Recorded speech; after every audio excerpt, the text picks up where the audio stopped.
2.3 billion years ago, a cataclysmic event wiped out most of the primitive unicellular life that existed on our planet at the time. This event was known as the Great Oxygenation. Not much is known about the Great Oxygenation. However, what we do know is that there was an explosion in the population of cyanobacteria, or blue-green algae, in Earth's oceans at the time.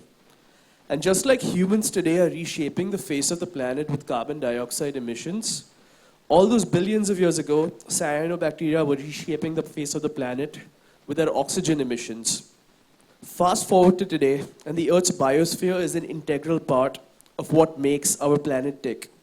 The carbon, nitrogen, and oxygen cycles are what keep our planet in a happy equilibrium. And each one of those processes are governed by the billions of organisms that make up Earth's ecosystems.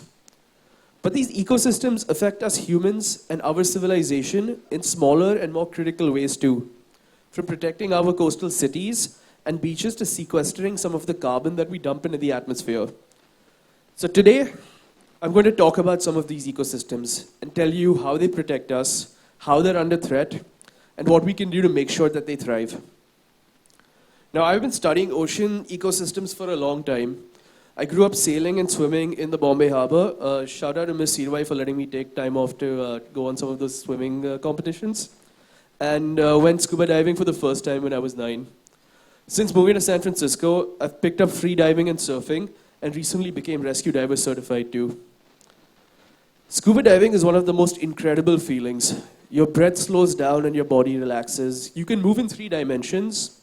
And everything from tiny nudibranchs and corals to giant kelp are incredibly beautiful, pulling you in with their colors and subtle movements.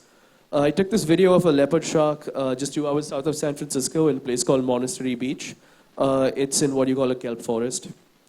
Now, I took this love for the ocean with me to grad school at Stanford, where I studied geophysics and specifically the physics of waves flowing through coral reefs. What I learned about coral reefs was amazing and can teach us a lot about how to adapt to climate change. Now, coral reefs are, well, they're pretty amazing. They're oases of life in the nutrient-poor waters of the tropics, providing a home to a quarter of the world's marine species. You'll find everything from anemones and parrotfish to turtles and confused sharks like this one I met in the Maldives 2 years ago. He was pretty confused. Now, coral reefs are also alive. They're made from the hard skeletons of single-cell corals that build up over the years.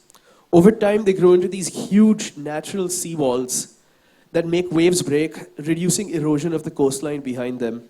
This makes them incredibly important in protecting coastlines from hurricanes.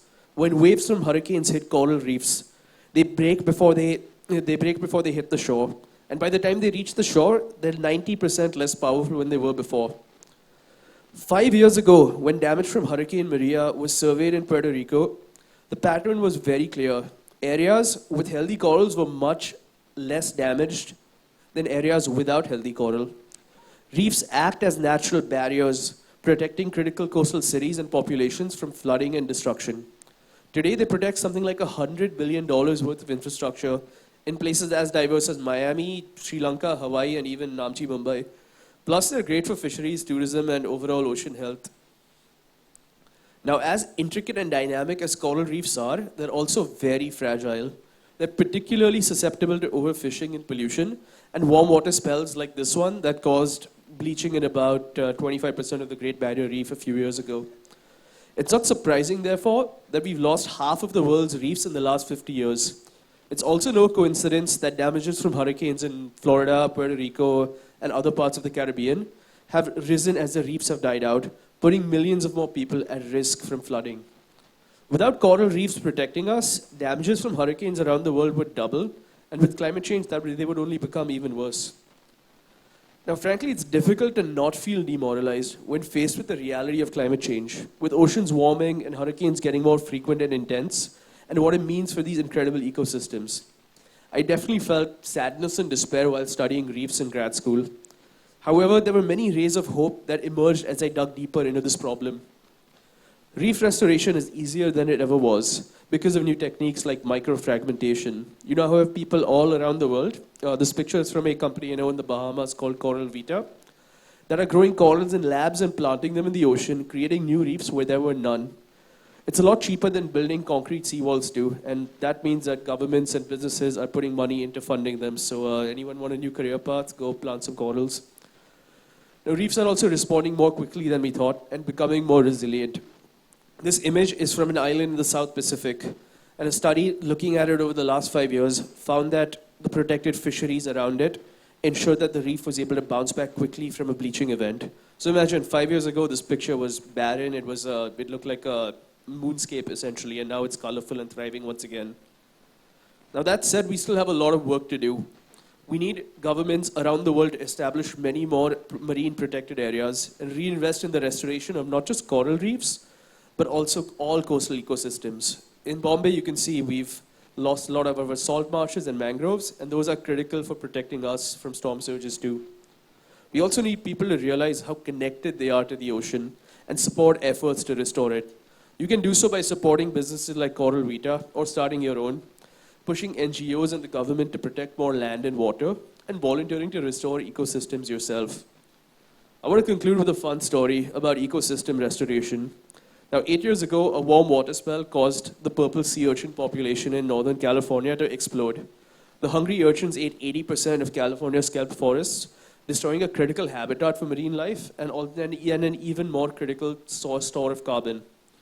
Now, divers like me do our part by smashing and harvesting sea urchins. Not only is it a lot of fun, but they make for very tasty sushi. So remember, every action you take counts. After all, we're all part of these ecosystems as well. Thank you. Hi Arnav, thank you for the really nice talk. I wanted to ask about how you deal with eco-anxiety. So, anxiety over the impending doom of climate change and how little we are in terms of, the grand scheme of things. So, I suffer with that a lot, so I wanted to know more about it. Yeah, that's a great question. So the company I founded after I finished grad school, kind of frankly increased eco-anxiety for me and my co-founders for a bit because we were studying sea level rise and how it's going to affect different cities. And it's really jarring to see, the sea levels go up by a meter and half of Bombay or half of Miami or parts of San Francisco flood in. Now that being said, one thing I can say about people around the world is no matter where you go, people tend to be very adaptable. And we've gone through climate shifts in the past. We're going through one right now. And at the end of the day, you've got to make it as painless as possible, but you've also got to adapt to a new reality. I think what we're seeing around the world is that people are adapting. Now it's not all hunky-dory. There's a lot of work that we need to do, whether that's constructing seawalls, restoring ecosystems, decarbonizing the electric grid. But it's happening slowly. I will say that pretty much everybody I know who works in climate or energy or a related field knows the scale of the problem, is acutely aware of it, but is also hopeful that there will be an impact made, and you see that reflected in what people do. So that makes a difference. The other one is seeing how the planet rebounds whenever you leave it alone for a bit. The reef in the South Pacific was one example, but another example I like to think of is Chernobyl, where nobody thought there would be life. Nobody thought life would exist in a nuclear fallout zone. But 30 years from the disaster, and you're seeing animals return, plants grow everywhere, and life finds a way.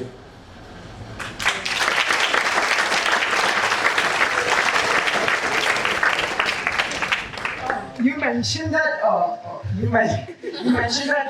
for example, nations, organizations such as the United Nations, politicians, they already take steps and actions to reduce the effects of climate change. But for instance, in 2015, the Paris Agreement that took place, where they aimed to restrict the global carbon emissions to 1.5 degrees or 2 degrees Celsius. But the current rate that we are headed towards is over 3 degrees Celsius. And even that small percentage, which may seem negligible to all of us, that could lead to droughts, floods, and, for example, the loss of coral reefs, like you talked about. So, yeah, and it can also affect all of our daily lives because it affects food chains and all that. But like you can see, what the actions that have been taken by nations and major organizations such as the United Nations have not been effective in restricting the effects of climate change. So what do you think are some concrete steps that need to be taken? Because just spreading awareness is not sufficient enough. And also it was a very insightful talk. So thank you. Well, first of all, thank you, and second, that's a very insightful question. So I think you're right. Spreading awareness isn't enough, especially when awareness is cheap these days, right? You get on the internet, you can see climate disasters happening around the planet. Now, there's a bunch of very concrete actions that need to be taken. So one example is you want to reduce carbon emissions overall. You look at where the largest sources of carbon emissions right now, and most of it is electricity and transportation, right? So in order to reduce carbon emissions, you've got to move electricity production from fossil fuels into renewables. There's obviously going to be some cost involved in switching and some carbon cost in physically building solar panels and wind turbines. But overall, those tend to put less carbon into the atmosphere in the future. Similarly, with transportation, it means moving to better urban planning, but also where you can electrifying the means of transportation, right? So that's like one concrete example where it's a simple but very difficult to execute problem, and that's why it takes time. Along with that, climate change is a cumulative problem. We're talking about emissions going back 200 years that have taken us to where we are right now. And that means really investing in removing carbon from the atmosphere as well. One way to do that is by investing in restoring ecosystems like kelp forests, rainforests, grasslands, and mangroves, and so on. Another way is by looking at means of sucking it out directly using machines or special minerals or stuff like that. So there are a host of things that we can do at a systematic level to really address that, and even a few actions that have an outsized impact that you can take as an individual as well. What makes a better sushi? Sea urchins or sea cucumbers? I haven't eaten sea cucumbers, so I can't say. However, sea urchins are incredibly tasty. Yeah, as a climate tech entrepreneur, you would have probably studied a lot of other entrepreneurial activities in the similar field. I had a question about India specifically. I know you studied at Stanford, and in California, there must have been a host of companies doing cool things. Is there a particular company or initiative or program that you've seen in Bombay or India that you thought was particularly cool? Yeah, quite a few actually. So I think, so I've been following the climate tech scene in India for a while as well. And I think there's 2 or 3 areas that I think are really interesting. One is dealing with what I call with the circular economy, right? So, the world generates a ton of waste that if you dump in a landfill, decays in a methane and ends up being really, really bad for the environment. Similar thing with plastics, when they break down, they don't degrade, they become microplastics and end up back in our food chain. So I think in India, we've seen a lot of companies really take a lead on recycling both plastics, heavy metals, and also figuring out how to create industrial products from waste biomass. So things like activated carbon or like silica from rice husks, that kind of thing. So that's one area that I think has been really interesting. Another one has been in really creating energy from waste biomass as well. So what we right now when we have farmers harvesting rice and leaving the crop residue behind and just burning it because it's too expensive or too cumbersome to hire labor to clear it out. We have companies coming in and saying, hey, we're going to gather this up and turn it into a carbon neutral fuel, which is also like I think something that not too many places in the world are doing. And then finally, along with that, India has a really vibrant tech ecosystem, as I think we saw earlier today as well. And so you're seeing really interesting applications of AI for gathering better data, really solving like complex optimization problems that come when you're trying to make a systems level change like we are when we're addressing climate change. So those are the main areas that I find really exciting.